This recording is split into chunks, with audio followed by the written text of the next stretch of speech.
Đây là gói hàng mình mới nhận nè. Đóng gói hộp bịch rất là đẹp luôn đó. Có để theo chỉ dẫn vui lòng cắt theo đường này nữa nè. Rồi có ghi là khách hàng lớn nè, cắt gấp nè, không tự ý chuyển hoàn, rất là chi tiết. Shop đóng gói khá là cẩn thận luôn nha các bạn.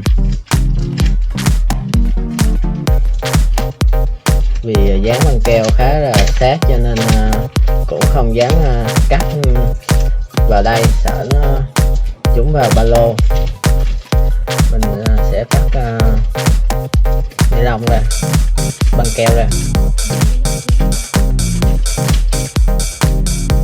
sợ cắt phạm vô nó hư á.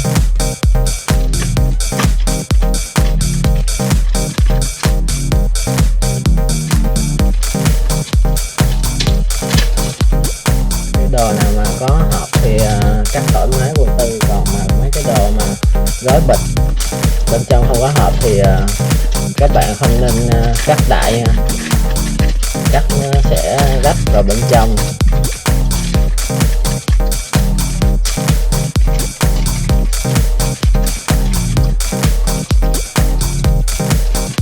Đây, bây giờ có thể cắt được rồi. Tại mình muốn giữ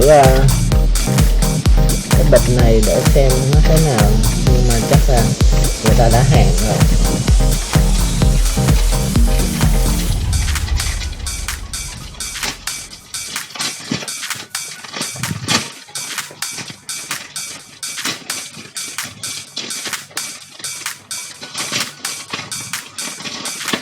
Gói kỹ lắm nha các bạn.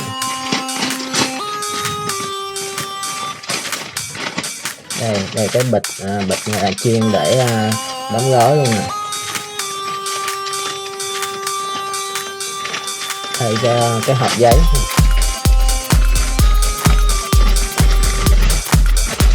Bên trong nè, túi đeo chéo mini có tặng khuyến mãi tặng một tinh chất dưỡng căng mức da L'Oreal đấy. Còn đây là card của nhà bán hàng nè.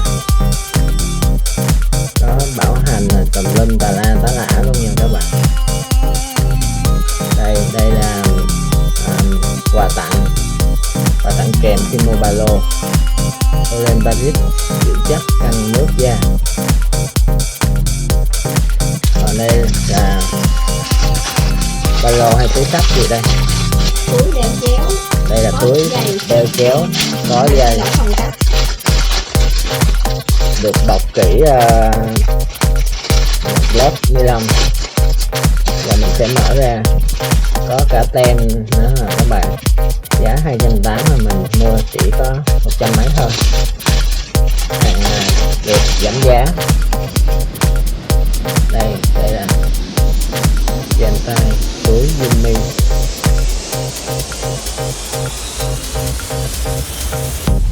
Túi chính hãng luôn nha các bạn. Có cái tem này. Có một ngăn lớn và một ngăn nhỏ đằng phía sau nữa. Túi khá xinh xắn.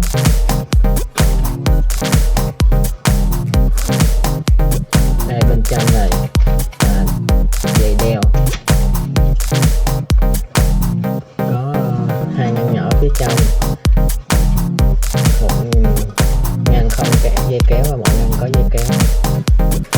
Đó, mình đã hoàn tất trên tay túi đeo chéo Yumi.